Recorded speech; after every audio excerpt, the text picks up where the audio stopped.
had to get up at 5 in the morning and they had to run all the way to the top. And then back down again. It used to take about an hour and a half. And he found it very hard when he first started. And we didn't see him during the week. He came sometimes on Sundays, and have some lunch with us, but apart from that, we didn't see much of him. And when he was actually learning Cantonese, we never saw him at all. And they never spoke a word of English. It was total immersion, they called it. This is what they did in the bank when chaps were sent to countries and they didn't know the language. Total immersion. For 6 months, couldn't talk, couldn't use the English language at all. And by the time he'd finished, because he had to learn to give orders to all his the police under him, so he had to do it. And he still remembers quite a bit of it. But it was tough. But as Joe kept saying, it'll do him good. I'm glad it'll do him good. Yes, and he lost lots of weight, so lovely photograph of him, very slim, which was taken just after he'd had their passing out. How long did you work for them? 6.5 years. Well, he only came home, I think, because Claire's father retired from government. He'd been in the problem.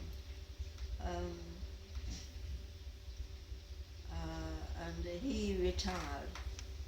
He took early retirement, and they came back to England. And once they were back here, she started to miss them. And so they came back just before James was born, in 91. They came back,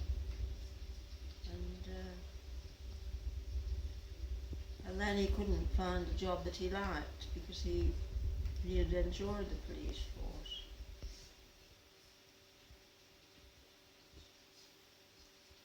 It's a pity that, Duncan decided to take early retirement because I think they'd have, and once James was born, I think they would have settled into a nice, although it was only 6 years from the handover, and I think they got that in mind as well.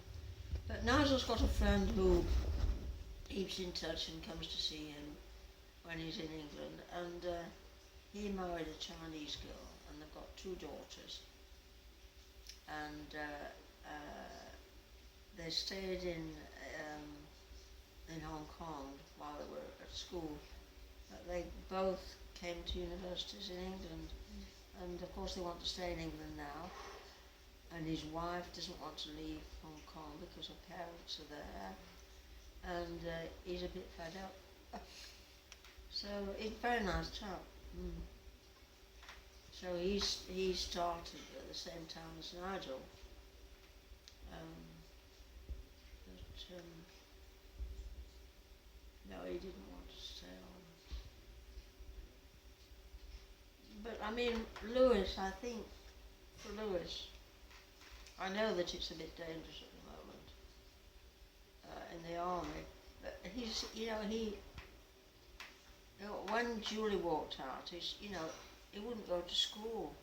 He just abandoned. He was absolutely distraught. He said to me one day, Granny, can you imagine how you would feel if your mother walked away from your father? I said, I can't imagine what I'd feel like, but it would be similar to yours, Lewis, because it's a terrible thing to do, and he never really got over that. But I think actually I was quite impressed with Caris when we went up to we saw her a fortnight ago, didn't we? And she's changing. I mean, she's getting more sort of mumsy. than she was. You know, as long as they don't have any more, she said she doesn't want any more. No, I don't think they No, will. no. So I think, you know, I think she's quite sensible.